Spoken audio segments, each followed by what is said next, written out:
Welcome, Eagles Nation. This is the Eagles Power Hour. I apologize for missing all of last week. It's just to give you a little bit of an update on what's been going on. So I live in Houston. I do not live in Washington or the West Coast or even Arizona anymore.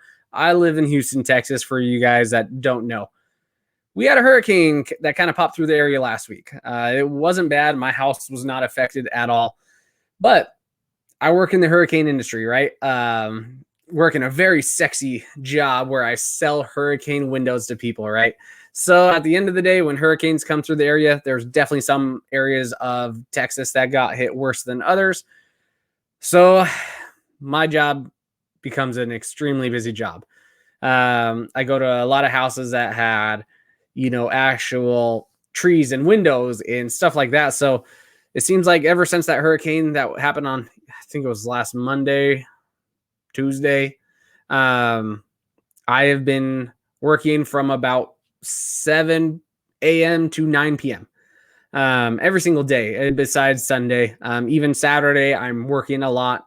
So 6 days a week, just trying to get it. I'm a little tired today, but you know what? I can't miss 2 weeks in a row. I am the only guy doing this for this season, and I can't miss 2 weeks in a row. It's so I apologize, guys, but hey, I'm safe. I'm sound. It's about, 9 p.m. here, Central Standard Time. Just got home not too long ago.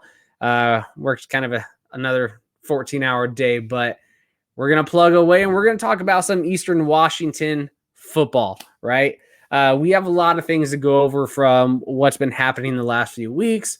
Plus, we're going to preview a game against Southern Utah, that new WAC school. They're not really a Big Sky school anymore, even though they're on the Big Sky schedule. I don't consider them Big Sky anymore. They are WAC. So we have one more out-of-conference game. Even though it is a conference game, I'm just not going to consider it one. Goodbye. Good riddance. But before we do that, we have some exciting news, guys. So this whole ESPN deal that we basically signed as a conference, the Big Sky signed a conference with ESPN. Plus, I already talked about that in my preview season episode. Well, what happened was they picked two games that were going to be on national TV, right? Montana State traveling down to Weber State. That was going to be on ESPNU or maybe even ESPN2. I'm not sure. Montana at Eastern Washington was supposed to be on ESPNU. Well, not a lot of great games going out west next weekend. Not this weekend, but the weekend after. And when you see a lot of those not great FBS games, then you see a Montana team who beat Washington. You see an undefeated, both teams. Montana and Eastern Washington are undefeated right now. You see a Walter Payton Award finalist and potentially the winner this year, Eric Berrier. It makes for good TV. So ESPN decided this is a game that we just cannot put on ESPNU. We are going to upgrade this to ESPN2. So overall, I know the first home game on ESPN Plus against Central Washington, pretty big letdown, right? I could not watch that game at all, being an Eastern Washington fan, because I don't live locally and I couldn't log on to like SWX online or anything like that. It was supposed to all be through ESPN Plus streaming service. None of it showed up. It was a streaming issue, I believe, on the school. So that made it a little tough. It makes you lose a little bit of faith going into this. But overall, then you get news like this. And guess what? Still, amazing decision. Eastern Washington is on ESPN2. This is going to be the 6th game, nationally televised game on the Inferno. So I think that is pretty cool. We've been in about 8 or 9 nationally televised games since 2010. But this one, it's another Inferno game. It's going to be a Montana game. That's all we're going to get into. We're not going to dive into that game yet because that's next week's episode. That we have so much to talk about with Montana and Eastern Washington. So we are not going to dive into that right now. But that is really exciting news, and it's enough for us to basically just cheers, right? So we're going to cheers. Ugh, I do not like Miller Lite. Miller Lite is disgusting. When was the last time I've ever had a Miller Lite? Guys, I don't drink a lot of that type of beer, the cheap beer. So it is what it is. But guys, we had a game last weekend. interesting game last weekend. So Eastern Washington 2-0 after we beat UNLV and after we beat Central Washington. We are traveling to Western Illinois, who was 0-2. You know, they lost to I forgot. They lost to a close FBS team, and then they got pummeled by Montana. So we were going over there. This was supposed to be the second game in our home and home series. If you're not familiar with that, they were supposed to come to Cheney during basically the COVID cancellation of the fall. So we couldn't make that happen. I forgot. I think we're rescheduling with them, so they're going to come over to us. But yeah, we had to go over to Western Illinois, who isn't a very good team. And for those who maybe did not watch this game and you just saw the score, it was a very interesting game. For one, the commentators, okay, I'm not gonna crap on you guys because it's pretty cool. Western Illinois does this for their home games. They have actually college kids that are the announcers, so you know they don't have a lot of experience. You can tell when you're listening to it, but how cool of an opportunity. You are broadcasting on ESPN Plus. You're getting a lot of experience. You're having a good time. They were having a good time. But sometimes it was a little painful to listen to. But overall, like, props to you kids, you college kids who are actually announcing the game. I thought you did overall a good job. Keep it up. I think it's just cool. You don't normally see that. But when we're diving in strictly into the game, let's just talk about this. I'm just going to talk about the final score real quick, and then we'll go into positives, negatives, and all that jazz.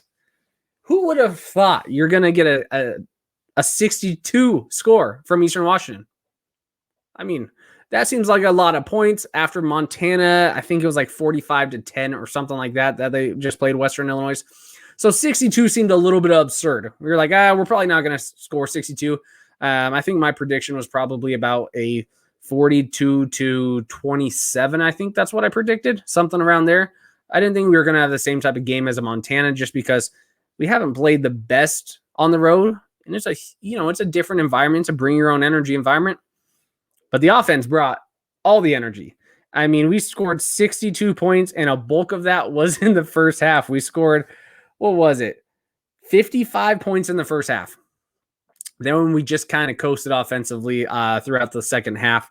But offense, you played amazing. Eric Berrier, 31 for 45, 542 yards and 6 touchdowns. You broke an NCAA halftime record, at least for the FCS, to where you had, 487 passing yards and 6 touchdowns in the first half. Insane. I mean, fat stat. If you guys ever listen to the Believe Podcast Network with Sean Anderson and DeLeon, well, guess what? That is a fat stat. I haven't listened to it this week, but I'm sure he's going to go on the fat stat award. Dennis Merritt, 12 carries, 148 yards, 2 touchdowns. Amazing. Johnny Edwards, he had 3 receptions, 126 yards, 2 touchdowns. Offensively, hats off. You look spectacular offensively. This was a team where Montana was struggling versus Western Illinois in the first half. Western Illinois was doing all that they could to Montana in the first half. They couldn't do anything to our offense that first half. I mean, just look at our drives. Here are the first drives we had. Okay. Eastern Washington, touchdown. It was 6 plays, 65 yards in a minute 27. Okay. The second drive.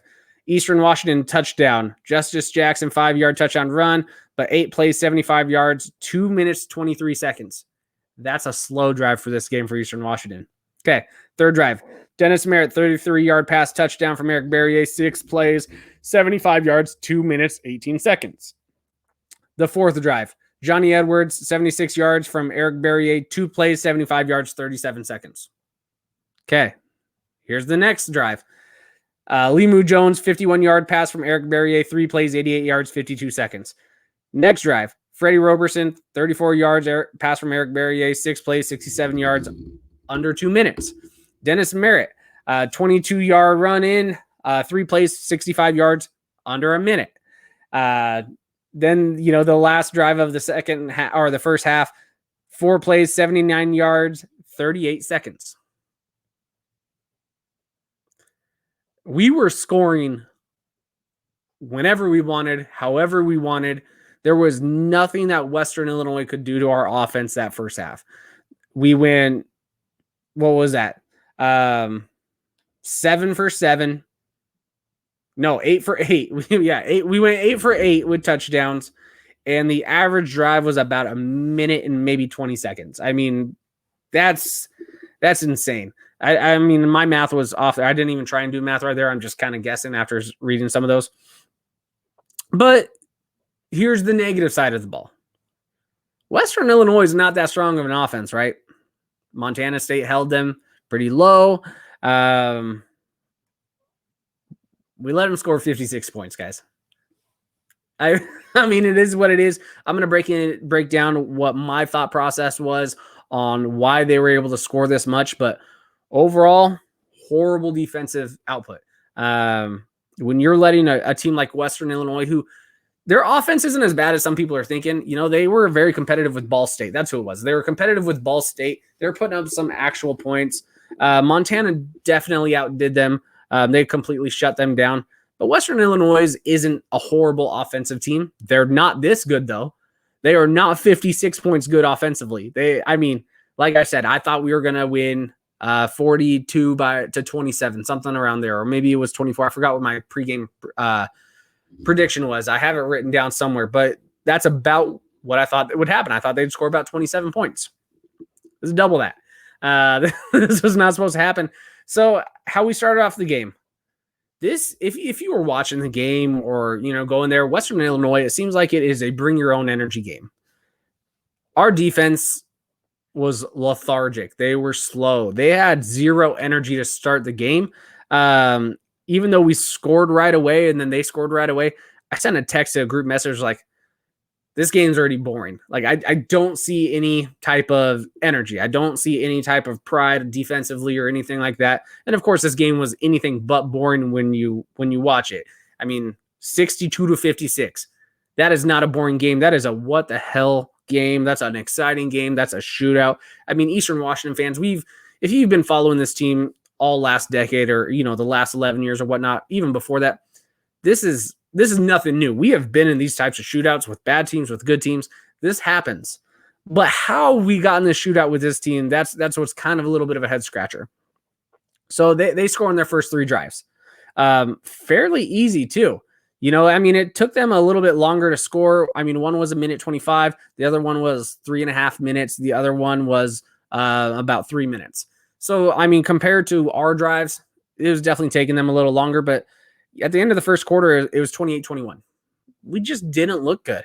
They were able to score pretty much whenever they wanted in the first quarter. The nice thing was our defense did pick up steam. They did pick up momentum. They completely shut them down in Q2. Quarter 2, it was one of those things. Western Illinois, it looks like, hey, guess what? We figured them out. This is what we thought they were going to be. We completely shut them out. And at the end of halftime, it was 55-21, right? That's the end of the first half, 55-21. We were absolutely blowing them out the door. We're like, all right, this game's going to get ugly pretty fast. Something changed in that second half. They came out swinging. They scored in 2 minutes, so it brought the score to 55-28. And then, of course, one play from Eastern Washington with Dennis Merritt, 73-yard touchdown. So we scored in 14 seconds. Again, that is our first 9 drives. Now our average score is probably under a minute. Pretty close in the first 9 drives. That does hurt your defense. The defense is out there, but it's 62-28. And then, they have another score in the third quarter. It is what it is, 62-35. That's fine. But Eastern Washington couldn't get anything really to go offensively after that. And then the fourth quarter, utterly shut down. A collapse of our defense. Western Illinois, they ended up scoring 28 unanswered points that, brought it back to 62-56. I think we had the game secure. I was definitely getting a little nervous there at the end because we've seen this type of a meltdown before. This type of a game reminded me a lot of Jacksonville State in 2019.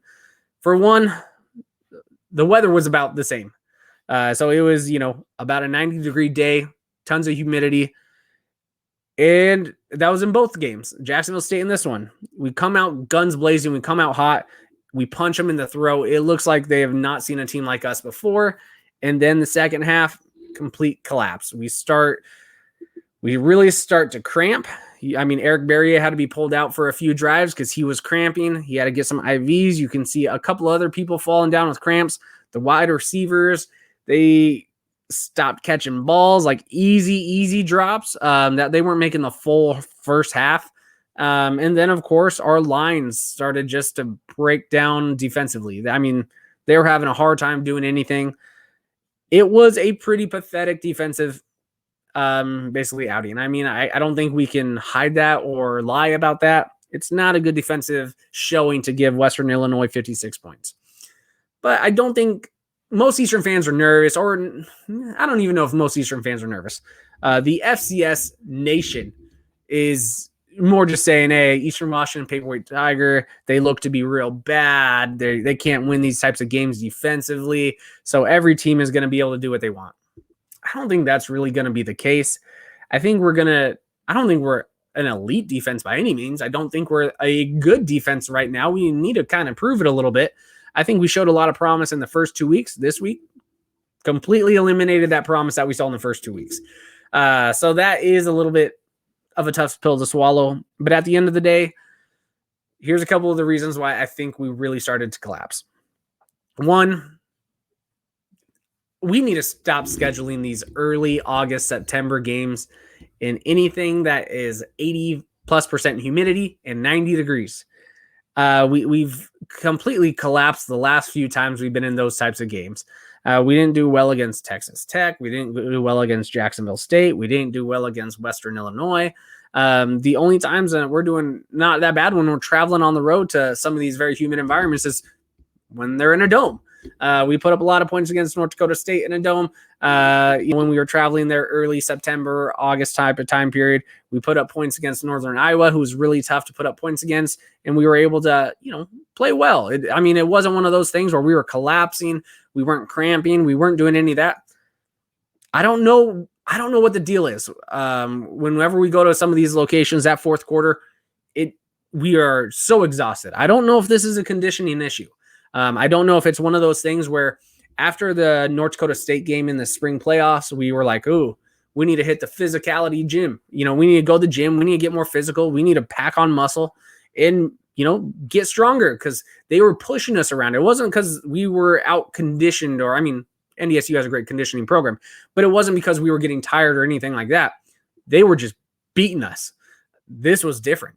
Our lines were absolutely dominating Western Illinois until they started collapsing, until they started tiring. Once you're putting those hands on those knees every single drive, right before it's hiked, they look exhausted. I don't know if it's a conditioning issue. I also don't know, do we have the right proper procedures for hydrating in these type of situations? Why are we cramping this much? I don't ever remember us cramping this much, but it is only happening when we're going to these types of environments. I don't know what is going on, if this could be changed by coaching or anything like that. But here's also one thing to look at. The offense is phenomenal. They're playing lights out. Well, you're not helping out the defense when you're scoring this fast. The defense was on the field so many times. Eastern Washington, like I said, had 8 drives in the first half. 8 offensive drives. That means they were on defense 8 times. And the thing is, when your offense is scoring and you're thinking you're going to get a break, or when your offense is out on the field and you think you're going to get a break, but that break is less than a minute, how much time do you have to rest? How much time in these humid environments do you have to put IVs in? Do you have to get rehydrated? Do you have to rest? Do you have to work on your cramping issues? Not a lot. It also could be a depth issue on defense. Let's be real. I don't know how many times we're rotating. I didn't see too many times. I don't know if we're just relying on pretty much the same guys a bulk of the time. You see some of the top tier teams like a James Madison, like a North Dakota State defensively, their rotation is drastic. It's almost every single play they're rotating guys in and out. They have so much depth on defense. We have a lot of depth on offense. We're proving it every single year, every single game. Defensively, I don't know if it's the same. I think this is one of those games where we just had to kind of take it with a grain of salt. Maybe blame it on conditioning, maybe blame it on the weather, maybe blame it on we started coasting. You could see the play calling change a little bit too offensively when we were already up real big. I don't know if we kind of thought at halftime, this game's over. We already won. Who cares? But what we were doing in the first half is, a little bit of running, but it was a little short play, wide open, giant play. I mean, that's kind of the goal. The play calling completely changed in the second half, but let's give credit maybe to Western Illinois, who started figuring us out a little bit more in the second half. Also, we were a little slower, hydration wise, we were conditioning wise. We just looked slower in the second half, and I'm sure that has to do a lot with the weather on that aspect, because we're not used to that. Cheney is a dry location. It does not get that hot, does not get that humid. It'll get in like the 90s and 100 degrees, but that's in August, and it's not humid. I mean, I've lived in Washington, in Western Washington. I've lived in Eastern Washington. I've lived in Phoenix. Now I live in Houston. I will take 115 day in Phoenix playing golf and be totally fine.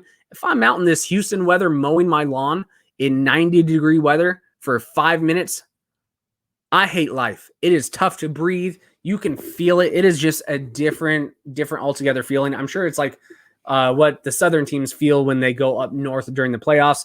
A lot of the times they're like, oh, this is cold. We've never experienced that. I mean, ask Jacksonville State if they like going up to Maine, if they like going up to all these different locations. Most of the time they'll tell you no. They didn't even like Frisco when they went to the national championship game. They thought that was way too cold to be playing football in. So I think it's just a little bit of the opposite. Way too hot for our guys to be playing football in. But yeah, I mean, it is what it is. But yeah, time of possession, we had the ball for 24 minutes, and most of that was in the second half when we were starting to, pump the brakes a little bit, when we were letting off the gas, started to coast a little bit. But Western Illinois, 35 minutes, and they were scoring real fast in the fourth quarter. Yeah, defense. We need to give that defense a little bit of time to breathe, man. Offense, though, it is pretty hard to say stop scoring when you are starting to dominate like that. So it is what it is. Dennis Merritt, though, congrats. You had a huge game. Johnny Edwards, you had a big game. Eric Berrier, you had a huge game. It's pretty impressive what we have seen so far from our team offensively. But if we don't clean up the defense a little bit, we have a pretty tough conference schedule. It's going to be hard to beat some of those teams. UC Davis looks fantastic. So Montana looks fantastic. Montana State looks fantastic. Weber, Jay Hills figured us out a little bit. So when you're looking at some of our conference games, we have by far the toughest conference schedule outside of maybe Northern Colorado. I mean, that's my personal opinion. We play all the top teams besides us because we can't. So we have a very tough conference schedule. The good news is we started 3-0. That hasn't happened since 2007. So we have a little bit of a buffer. And since I've been going to school at Eastern, I don't think we've ever had less than a 5-3 season, but we are averaging above 6-2, at least since we got the Inferno, right? So the good news is if we go 6-2, 100% we're locked in for the playoffs. If we go 5-3, probably on a bubble, but I still like our chances with that FBS win. That's what the committee likes a lot. So I like our chances with that, but we do need to clean up some things. I mean, a lot of promise, a lot of things to be really happy about, but also a little bit to be nervous about. There was one of those, there's a Montana fan online. He basically said, hey, Eastern Washington, best offense in the country. But this team resembles a lot like the 2014 Eastern Washington team. I don't know if you guys are familiar with that team. That was, Vernon Adams. We had Cooper Kupp. We had a lot of playmakers on the offensive side of the ball. And when you're looking at some of this, okay, we lost a game to UW 52-59. That was amazing. I'm not too mad about that game, but we beat Sam Houston State to start off the season 56-35. We played a D2 team 41-9. We played Montana State 52-51. Okay. We played Idaho State 56-53. Okay. We gave up a lot of points that season. We were scoring a lot, but we gave up a lot. Portland State, who was not great. Let's see. Where did Portland State finish? They finished 2-6 and 3-9 overall that year. We let them score 34 points. That's probably what Western Illinois would have scored if we didn't start cramping. Let's be real. Now that team, we went into the playoffs. We got into we got a bye. We played Montana. We won. We beat them 37-20. And then we played Illinois State in the quarterfinals, and we lost 46-59. Yeah, so far this team maybe does resemble that 2014 team. Very talented offensively, very fun to watch offensively, but potentially we're going to give up some points in when you're going to give up some points or when you're going to play some of those top tier teams in the postseason. It's going to be difficult. So, I mean, we played 1, 2, 3, 4, 5 ranked teams throughout the year. We went 4-1 versus them, but we gave up a lot of points to them. Yeah, I think this team kind of does resemble that 2014 team to start the season. So we'll have to see how it plays out. But yeah, that's kind of my feeling. I think that is a good analogy of where this team is compared to maybe our other years. I don't think it's quite like the 2016. I don't think it is, like 2018 or 2012. Or I think it's a good comparison. This may be that 2014 team where you're like, they have all the talent in the world to be a national title contender. There could be one little aspect of this team that's holding them back, and it might be that defensive side of the ball. We're going to be able to score on a lot of teams, but we're gonna need to stop some teams. So now let's just go around. That was a little recap of Western Illinois. I know I like to ramble on a lot because you know what? When you're talking to yourself and you don't have an agenda, you just ramble. Deal with it. Sorry for you guys that are listening to the podcast. I'm not going to edit that out. I also need beverage breaks because I'm the only one talking, and I'm talking for 30 minutes straight, and that's only half of the episode. Okay, so now we are going to dive into, let's look at the rest of the conference. Let's see how they looked in week 3. So I'm going to pull this up. Give me just 1 second. So we are looking up at the Big Sky. So let's see who they played. Montana State, they played San Diego, who's kind of the punching bag of the Big Sky.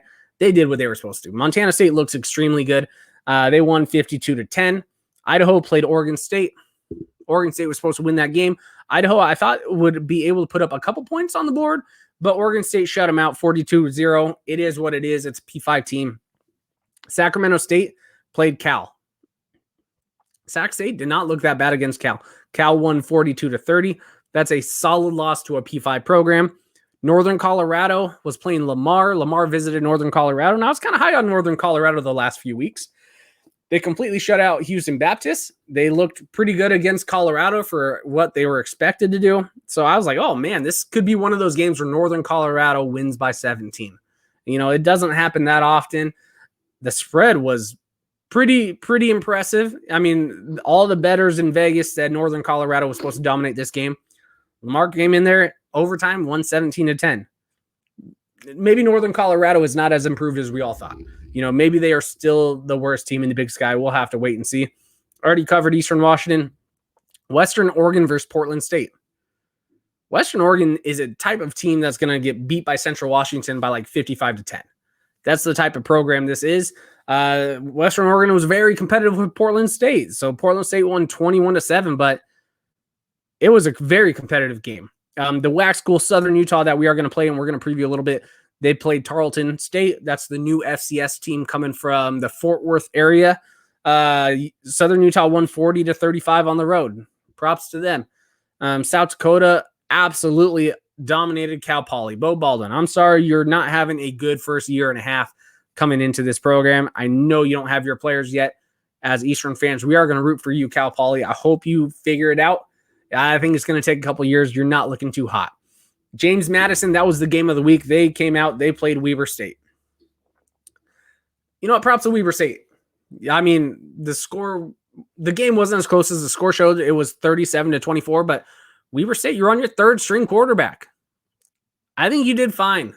I really thought even before all the injuries that Weber was going to lose like 42-17 or 38-13. I thought it was going to be that type of game. So you actually beat my expectations. James Madison is a beast of a program. They got great defense, great offense. I thought stylistically this was a nightmare matchup for you. Hold your head up high. 37-24, and you were playing with your third string quarterback. And it was at halftime, it was 3-10, right? Weber State was on the 1 yard line. They were about to punch it in for the score. Their quarterback falls backwards, trips, fumbles the ball. James Madison takes it for a 99-yard touchdown. That was the game-sealing drive already. That shifted all momentum that maybe Weber had. If Weber wins there, it's a very close 10-10 game at halftime. Who knows what could have happened? But yeah, Weber, it is James Madison. It is what it is. James Madison is a title contender. They're probably going to be in the Frisco this year. So that type of stuff's going to happen. Dixie State, the other punching bag of the Big Sky. Give props to Dixie State. A new D2 team coming to FCS. They decided we're not gonna start the season easy. We're gonna play everyone. Montana, Weber, UC Davis, all these top tier programs. Dixie State's like, come get us. Let's get initiated into D1 right away. They're not looking good. UC Davis completely tore them up, 60-27. And then the game of the week. Not the most anticipated game. This is just the most shocking game. Northern Arizona, who started off just looking like the worst team, the Big Sky, 0-2, getting murdered by Sam Houston State, which is okay. Getting murdered by South Dakota. South Dakota looks a little bit better than we thought, but South Dakota is not a top tier of Missouri Valley team. They're a bottom half Missouri Valley team. And then you go and play Big Brother Arizona. I think last time you guys played him was like a 70-7 point game. NAU came in, getting the Big Sky its fourth upset over the FBS this season. Northern Arizona wins 21-19. Casey Everett, if you are listening, congrats, my friend. That is the NAU and Big Sky podcast host. So congrats. I hope you are still living this up. I know what it feels to beat your big boy in state, not rival, because they don't ever view us as a rival, but beat that big time program that always makes fun of your school. Oh, that D2 school. Oh, this and that. You guys suck. I know what it's like to beat those teams. So I hope you're having a good time. That was completely awesome. Love everything about it. Good job, Big Sky. You look overall really good. A couple of the bottom tier teams are starting to look better. Some of the top tier teams look, we'll see. Actually, the top tier looks pretty damn good overall. Man, talking this much, you definitely need this beer flowing down your throat. Okay.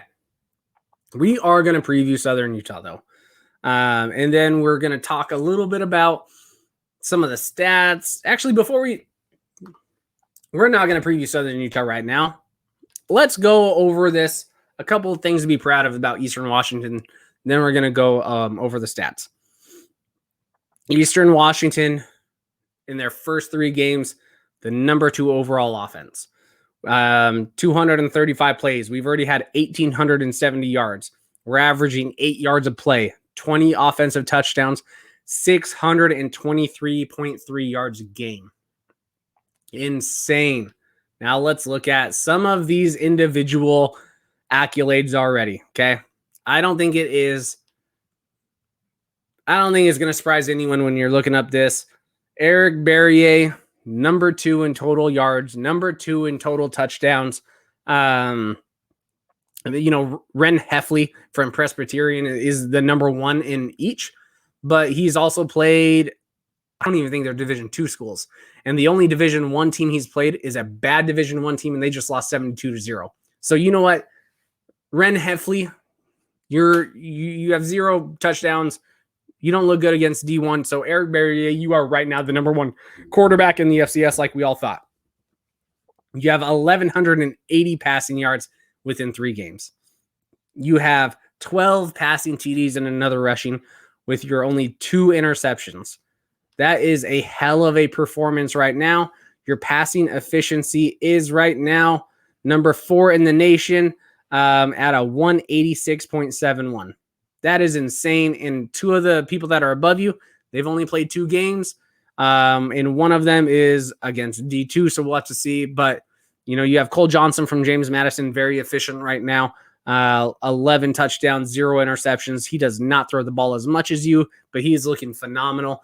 Olodokun from South Dakota State, he's looking phenomenal too. And I was a little bit iffy on him coming into the season because he came from Stanford, and we saw he looked really good at Stanford sometimes, and he looked really bad versus bad competition sometimes. Overall, Eric Berrier, you are on your way to win the Nash or the Walter Payton if you continue to play, like this. But let's talk about something else that maybe you're not fully aware of. We're going to talk about our running game. What? Oh, are we going to talk about Taiwan Jones? No. Are we going to talk about Sam McPherson? No. We're going to talk about Dennis Merritt. He has been blasted out of a cannon. So he has 3 games in, of course, he's rushed 40 attempts, 20 below the top guy, right? He has 4 rushing touchdowns, which puts him in first place. He has 326 yards, which puts him in second place. He's number 2 running back in the FCS right now. Now, will that last? I have no clue. We're going to play some really tough competition in this upcoming years, and I'm sure all the numbers will be affected a little bit. But in the first 3 games, our running game, phenomenal. You got to be pretty happy about what we are doing. Dennis Merritt, hats off to you. Rushing offense, we are, let's see, we're ranked number 20 in the nation. That's pretty good for being probably the number 2 offensive passing team. Defense, I'm not going to go over those stats, but we're not last. We have some room to improve. All right, now we're going to look at this Southern Utah game. Okay, so Southern Utah on the year right now, they're 1-2. I don't really know what to think about Southern Utah right now because at the end of the day, in the spring season, they were about 8 seconds from beating a lot of teams. But they lost to San Jose State FBS 45-14. They lost to top 25 Arizona State 41-14. And then they played Tarleton State, brand new FCS team. They won 40-35 on the road. I'm not really sure, again, what to think about them. But let's kind of break down some of their best weapons. So Justin Miller, their quarterback, he's thrown for 567 yards, 61-ish%. He's had 4 touchdowns to 5 interceptions, averaging 6 yards a play. I don't think he's horrible. He's had a tough few games, but I mean, look at some of the competition he was playing. So I don't think we can judge too much on that. Their number 1 running back, Karis Davis. So he's had 22 attempts, 92 yards. He's averaging 4.2 yards a play. He has 1 touchdown. And then their running back number 2, David Moore, the second or the third. No, it's the third. 19 attempts, 71 yards, 21 is his long, and he has 2 touchdowns. Overall, they're not playing great football, but take it with a grain of salt because of who they played. Here's a guy we have to look out for. I can never pronounce his last name wrong or right, but he's their life on defense. I mean, Kohono Ohona Ona Oahu. I don't know. Davis. Chris Hammond from Tubbs at the Club pronounces his name perfectly, and I am so sorry if you are hearing this and you heard me just butcher this. Your last name does not deserve to get butchered because you are one of the best defensive players in the Big Sky. Right now, he has 20 tackles, 1 interception. Not groundbreaking stats or not anything to be like, oh my gosh. But when you watch him play, he plays better than those stats. He is an absolute beast on the field. He's going to be everywhere. He's a nightmare to look out for. Overall, I think he's really the only one we need to be concerned about defensively. But Davis, I'm going to try and pronounce it. Kaho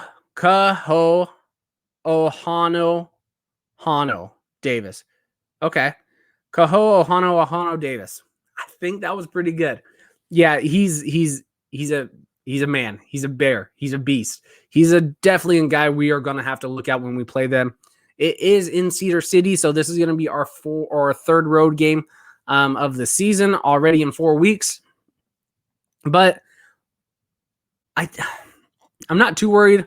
Let's kind of look at some of their team statistics for, let's say, defensive, because that's going to kind of be the thing. So for scoring offense, again, it's hard to really validate because of who they played. They got to be probably in the bottom half. Let's see here.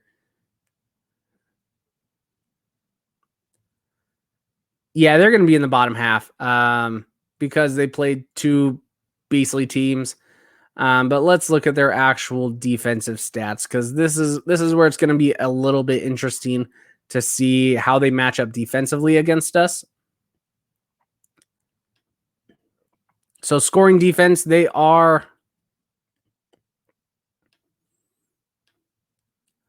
my computer's a little slow, so they're ranked 102 in the nation. So they're giving up quite a bit of points to to give an example of where Eastern is, so they're 102, and no one's really talking about their defense. Eastern Washington, we are right now 82. So we give up about 10 points less. Now, they have had a little bit harder of a schedule, and I mean, we've really only looked bad defensively in one game. So it is what it is. That one game bolted us from a top 30 statistic defense all the way down to 82. It is what it is. Yeah, those are our keys to really look out for. I don't think offensively we're going to have too much of a tough time. The only thing that's making me a little nervous is maybe the short rebound time with the traveling. So, I mean, when you're going to East Coast, basically, I mean, Western Illinois, it's pretty far east for Eastern Washington. I'll just say that. But when you're going that far and then you're coming back and you already had a lot of dehydration issues, and then you got to travel down again. Now, the good news is Southern Utah's not too far. It's far from most conferences. Most conferences, that would be their furthest game on the season. For Big Sky, it is what it is. We're used to that. And they are higher up in elevation, so that always kind of plays a factor too. But I don't think we have too much of an issue, getting the ball down the field. I just hope we look a little bit better defensively. I'm going to say my fearless score prediction, Eastern Washington 42, Southern Utah. Let's go 28. 42-28. I think we start the season 4-0. Yeah, that's about it. That's all I have for you guys. Hopefully you enjoyed this show. Again, I know I ramble. I have no clue what I'm talking about 99% of the time. But I need to get a show out to you. I've been so busy. I did not prep anything. So that's why you saw me kind of looking at the computer screen a lot over here on my number 2. I'm looking up stuff while I'm talking, and I'm talking while I'm looking up stuff. And then I have to have some beer in between every now and then too, just to let my cotton mouth dry out. Guys, hope you have a great rest of the week. We got some exciting football. We'll post another one, and then next week we're going to be previewing how we played against Southern Utah and getting ready for the rivalry. The old Grizzlies are coming back to Eastern Washington for the first time since 2016. So that's going to be pretty fun.